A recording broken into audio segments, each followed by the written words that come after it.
चालू वर्षी 4,500 रुपये FRP मिळावा अशी आमची सर्वांची शेतकरी संघटना आणि ऊस उत्पादकांची मागणी आहे. साखर कारखाने सक्षम व्हावे यासाठी त्यांचा मूळ जो प्रॉडक्ट आहे साखर त्याचा MSP वाढवून द्यावा, तो 20 रुपयाने वाढवा अशी आमची मागणी आहे.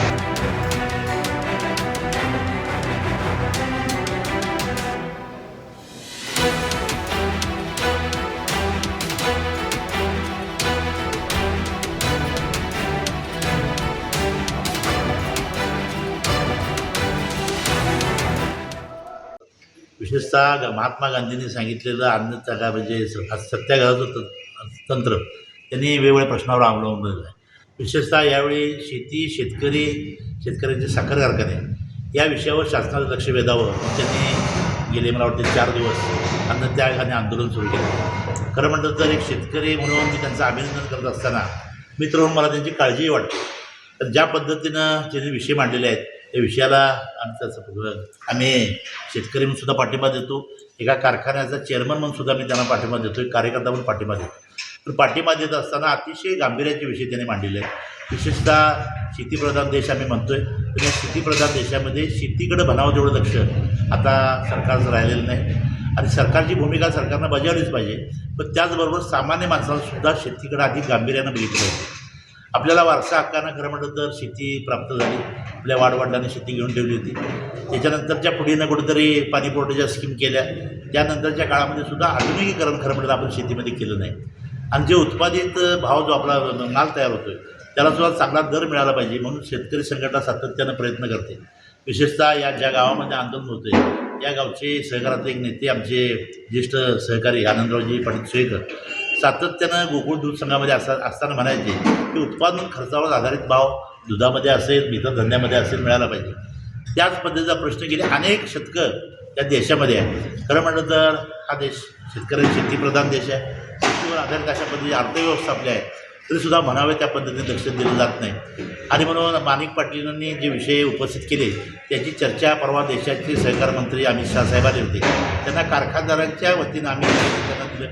त्या संदर्भात त्यांना लक्ष घालण्याची विनंती त्यांना केलेली आहे. निश्चितपणे ते लक्ष घालतील. पण हे होत असताना महाराष्ट्र शासनानंसुद्धा त्यामध्ये भूमिका घेतली पाहिजे. या राज्याचे लोकप्रतिनिधी असलेले आमदार आहेत त्यांनीसुद्धा यामध्ये भूमिका मांडली पाहिजे. या दृष्टीनं चालू अधिवेशनामध्ये हे प्रश्न मांडले गेले पाहिजे.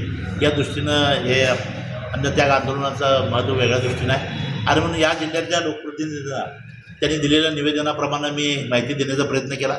माझ्या माहितीप्रमाणे येत्या अधिवेशनामध्ये माणिक पाटील साहेबांनी जे प्रश्न उपस्थित केलेले आहेत त्याची चर्चा या अधिवेशनामध्ये करतील. या जिल्ह्याच्या पालकमंत्री प्रकाश आंबेडकर साहेबांना सुद्धा मी ते विषय सांगितले. मला वाटतं त्यांनीसुद्धा इथं भेट दिलेली आहे. निश्चितपणानं या अधिवेशनामध्ये चर्चा होईल. पण शासनानं हा विषय गांभीर्याने घ्यावा. साखर आमचे आयुक्त इथं मला वाटतं समाचार इथे येऊन गेले. आयुक्तांनी सुद्धा हा प्रश्न सरकारकडे लावून धरावा यासाठी मी प्रयत्न करेन. आणि माणिक पाटील साहेबांनी सुद्धा हे आंदोलन आता मला वाटतं लक्ष चांगल्या पद्धतीने वेधलेलं आहे. निश्चितपणाने आंदोलन दखल घेतली जाईल. माझी एक तुमचा मित्र म्हणून आम्ही कळकळीची विनंती आहे त्यात अन्नत्याग आंदोलन जरा थोडं थांबवावं. कारण शासनामध्ये असे अनेक हजारो प्रश्न आहेत. आता आपण शेतीच्या प्रश्नाकडे आपण गांभीर्यानं बघू.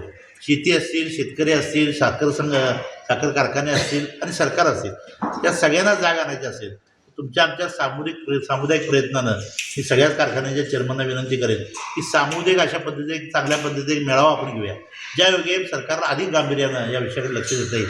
आणि म्हणून या जिल्ह्यातले एक आमदार आणि माझे मित्र राजेंद्र पाटील यड्रावकर यांनी परवा त्यांना जाहीरपणानं सांगितलं आहे की अशा पद्धतीचं अधिवेशन संपल्यावर एक मोठा मेळावा आपण घेऊया ज्यामध्ये शेतकरी म्हणून आपल्याला भूमिका मांडता येईल, कारखानदारी म्हणून आम्हाला भूमिका मांडता येईल. आणि सगळी भूमिका मांडल्यानंतर शासन निश्चितपणे लक्ष देईल. आणि म्हणजे सध्या आपण आंदोलन थांबवावं अशी विनंती त्यांचा मित्र पण करतो. मी आता लोकप्रतिनिधी नाही आहे तरीसुद्धा शिवसेनेच्या वतीनं मी एकनाथ शिंदे साहेबांच्या वतीनं त्यांना विनंती करतो की आपण हे प्रश्न मोठ्या पातळीवर आपण जरा नेऊया.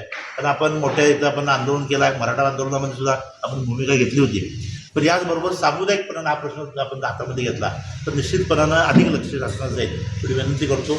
आजच्या उपोषणाला पाठिंबा देतो आणि आपल्या सर्वांची थांबतो. ऊसासाठी केंद्र सरकारने चालू वर्षासाठी 3650 रुपये FRP जाहीर केला आहे. परंतु वाढीव खर्च पाहता शेतकऱ्यांना काहीच त्यात राहत नाही. सर्व खर्चाचं रक्कम निघून जाते. म्हणून चालू वर्षी 4,500 रुपये FRP मिळावा अशी आमची सर्वांची शेतकरी संघटना आणि ऊस उत्पादकांची मागणी आहे. परंतु हा FRP आम्ही मागताना साखर कारखानेसुद्धा सक्षम झाले पाहिजे. कारण सध्या स्थितीत साखर कारखान्यांची अवस्था पाहिली तर तेही अडचणीत आहे. त्यांना चालू वर्षी हा FRP देणं शक्य नाही हे आम्ही जाणतो. त्यासाठीच आमची मागणी आहे की साखर कारखाने सक्षम व्हावे. यासाठी त्यांचा मूळ जो प्रॉडक्ट आहे साखर त्याचा MSP वाढवून द्यावा, तो 20 रुपयाने वाढवा अशी आमची मागणी आहे. सध्या तो 31 रुपये आहे, त्यामध्ये 20 रुपयाची वाढ करावी. तसेच इतर जे त्यांचे प्रश्न आहेत, निर्यात बंदी आहे. निर्यात बंदी करताना फक्त अपवादात्मक परिस्थितीतच गव्हर्नमेंटनं निर्णय घ्यावा निर्यात बंदीचा, टंचाई असेल तेव्हा. इतर वेळा निर्यात बंदी करू नये. कारण ती साखर जवळजवळ 50 लाख मेट्रिक टनपर्यंत साखर शिल्लक राहते आणि ती खराब होऊन जाते आणि साखर कारखान्यांना परवडत नाही. त्यामुळे निर्यात बंदी कायमची उठवावी, अपवादात परिस्थितीत ती लागू करावी. पुन्हा इथेनॉलचा विषय, इथेनॉलचं ब्लेंडिंग 100% करतो म्हणून गव्हर्नमेंटनं सांगितलं आहे. ते लवकरात लवकर करावं. परंतु सध्याचा जो इथेनॉलचा दर आहे तो कारखान्यांना परवडत नाही, तोही दर वाढवून मिळावा. आणखी जनरेशनच्या बाबतीत जो सध्या जो पूर्वी ठरला होता, त्यावेळा कोणीचं प्रोजेक्ट साखर कारखाने उभ्या केले त्यावेळा 6 रुपये 75 पैसे प्रति युनिट दर ठरला होता.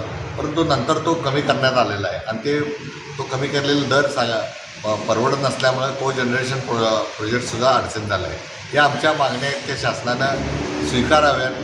त्याबद्दल मुंबईमध्ये माननीय मुख्यमंत्री आणि 2 उपमुख्यमंत्री यांच्या नेतृत्वाखाली शेतकरी संघटना, कारखानदार आणि लोकप्रतिनिधी अशी व्यापक बैठक घ्यावी आणि येत्या अधिवेशन संपण्यापूर्वी ती बैठकची तारीख आम्हाला कळवावी, ही आमची मागणी आहे सरकारकडे.